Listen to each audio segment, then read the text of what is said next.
I grabbed coffee the other day with one of my friends, and I shared something with him that led into such an interesting conversation. Because what we were talking about is after my awakening, about 2.5 years ago now, I noticed that when I exercise and I'm in certain states of awareness, I feel a connection with my body I've never felt before. And one of the things that I love doing now is I love putting on music that makes me feel good.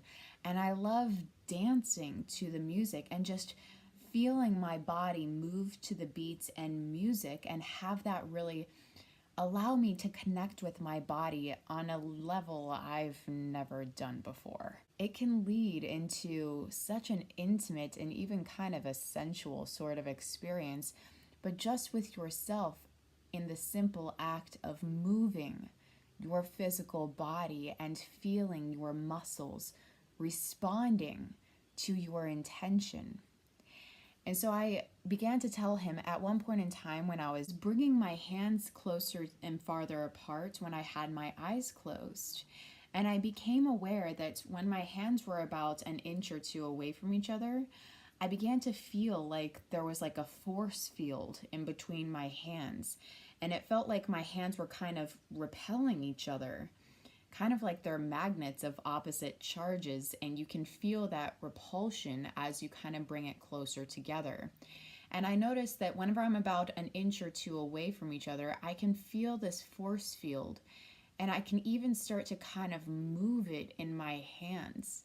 And I encourage you to try this because it's kind of strange and it's a little hard to understand what it feels like unless you actually feel it for yourself. And after I felt that, it led me to start to think about witchcraft, wizards, magic, spells, and all sorts of things. And I was thinking, maybe this is actually a bit more real than I ever thought. What if I become more aware of this force field and I begin to learn how to manipulate it? And what if there's people throughout the ages that have already learned how to do this? And I started to think about wizards. And a lot of times you see wizards with like either like a golden staff with a gem on top or like a wooden staff with a gem on top. And what happens if, because we're these conscious electromagnetic beings, that if you learn how to manipulate your own energy, you can have your energy transmit through that staff, which imagine like a golden staff, and gold is a really good conductor of energy. And that golden staff then radiates that energy from your hand into the staff and up through a crystalline structure, which then is possibly able to project that energy out. And we just started talking about this, and I was like, oh, it's just so interesting. And another one of the things that changed after the experience I had was my understanding of words and language. Because after this experience of my awakening, I knew there were no words to properly describe it. And that led me to think about how all of words and language create and shape our shared reality.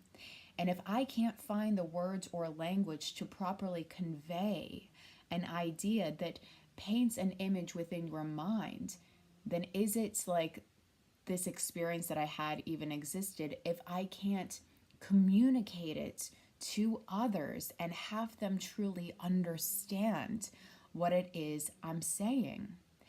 And with words, words have such intimate, intricate power in this universe. And I was telling him, I was like, well, I think maybe it's possible if you maybe move your hands in a certain way while you're saying certain words, which go out and reverberate the space that we're in. Maybe it's possible to have some sort of magic happen. And when we were talking about this, he said something to me and he said, well, yes, of course. Because what is it that we call when we take one letter, and another letter, and string them together to formulate a word? And I wasn't really following what he was saying because I was kind of lost in my own mental creation. And I was saying, What do you mean? And he said, what do we call when we take one letter, and another letter and put it together? Spelling. And I was like, spelling. Oh my God. Whenever language was first created, whoever created the word spelling knew. They knew that just the simple act of speaking is an act of magic. It is an act of creation that we, the conscious choosers, get to formulate whatever sort of word and reality we want to create and share with everybody else and speak it. We're manipulating and causing actions and reactions in our physical environment. And how incredibly beautiful is that? How wonderful of a realization is it to know what power we have with even the words we choose to say? Really starts to encourage us to be much more responsible with the words that we choose to say, not only to ourselves in our mind, but also what we choose to speak to others. Because we are spelling, we are creating, we are manifesting whatever it is that we choose to speak and share. And I thought, wow, now that's an idea worth sharing.